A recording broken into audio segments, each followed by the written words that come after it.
Okay, is this on? Yes, you can hear me. Okay, very good. Well, good afternoon to all of you, ladies and gentlemen, and dear friends and many good colleagues. And thank you for this very kind introduction, nonetheless. And I must say that I'm really happy to be here. It's always a pleasure for us from UNFPA to be in the Netherlands. The Netherlands is a big supporter of our institution, UNFPA, and a big leader, big supporter of the ICPD program of action about which we will discuss this afternoon. So very good to be here today. And obviously, I also want to say the obvious, the three institutions that have partnered together in this lecture series, you are providing a lot of really important support for international development issues and also the issues that we discuss today. And it's my privilege to be here with Wendy. I know Wendy for many years, but don't always have a chance to share the platform with her, so that's a great pleasure.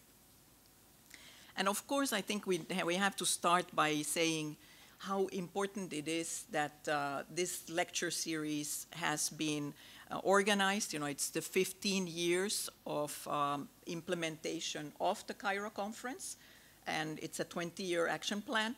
So it's very high time that we also look at the vision that was formulated in Cairo, what has been achieved, and what we still need to do. And I would also say that today, you know, we are sort of very much bothered with many crises. We are confronted with economic problems here and our home countries and all over the world. We have obviously an environmental challenge. We have nutrition and food crises and many other crises. So the issues of development cooperation, working with public money in support of important issues overseas, perhaps is more challenged today than ever before. So it's very timely to have a public discussion and think about these issues together and how they are relevant for our lives, but also for everything else that happens in the world. And I also really applaud your focus on the global demographic transition issues that you've looked at already and you will focus on in some of the other lectures. The issues of young people. We have the biggest group of young people in the world today, over 1 billion young people. We have a challenge of aging populations in many societies. We have migration issues, urbanization issues, and all of these have implications personally, but also for the way societies function. So clearly these are very unprecedented trends, important trends in societies, and they require discussion not only in academic circles, but really by everybody. And maybe before I start, I want to just mention this Dutch Advisory Council on International Affairs, which has recently come out with a report on these issues. And it has really concluded that demographic changes are together with climate change, it says. So demographic changes and climate change are among the greatest challenges facing the 21st century. And that's a big statement, So the Council was of the opinion that more attention should be given nationally, so that's here or in any country, and internationally to the linkages that exist between demographic change and economic growth and sustainable development and all these other issues, including peace and security and migration and really essentially human dignity at the end of the day. So very timely, our discussion, and in my lecture I will really argue that we continue to need a strengthened commitment to the implementation of the Cairo program of action, and that means to women's health and rights, and that this is not an issue of charity, it's not a side issue, it's really center in what we do in terms of ensuring a better future for ourselves and for everybody else. And it's a responsibility that we all share, in fact.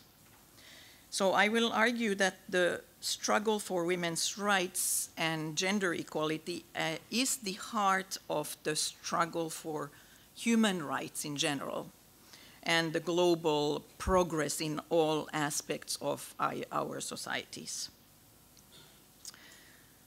So let's first look a little bit at the, what I call the legacy of Cairo, what was agreed in Cairo, and then I'll focus on gender, and then I'll also go over a little bit the vision of Cairo in terms of sexual and reproductive health and rights. So it's important to state from the start that in Cairo, it was agreed by, and there were like 179 countries, basically the world was represented, that there, what was agreed there, it was influenced by actually the participation of women and women's groups. So the participation of women and women's groups was very important in the preparations of the Cairo and also in the Cairo conference outcome itself. And they really brought for the first time a gender perspective in such an international agreement. And that perspective incorporated or was based on several understandings. So I'll just mention a few. One was that it was understood that the biological and social roles that are imposed on women many times have a big impact on population trends and dynamics. So, on fertility levels and on migration, on all the, demographic trends. It was also understood that too often women's reproductive role is emphasized over the productive role that women have in society. And even so, their reproductive role is not always given the value and the support that is needed. And therefore, women are not supported in making choices and in being able to really control their own destinies. And they're not even really supported in their caregiver role, because they are the major caregiver in most families, households, and communities. In Cairo, it was also understood that girls and women have no power of decision over their lives, little or no education or health care, and that there is a preoccupation basically to marry girls as young as possible, and then they become pregnant very early in life, which makes it quite likely that their existence is basically determined by those facts.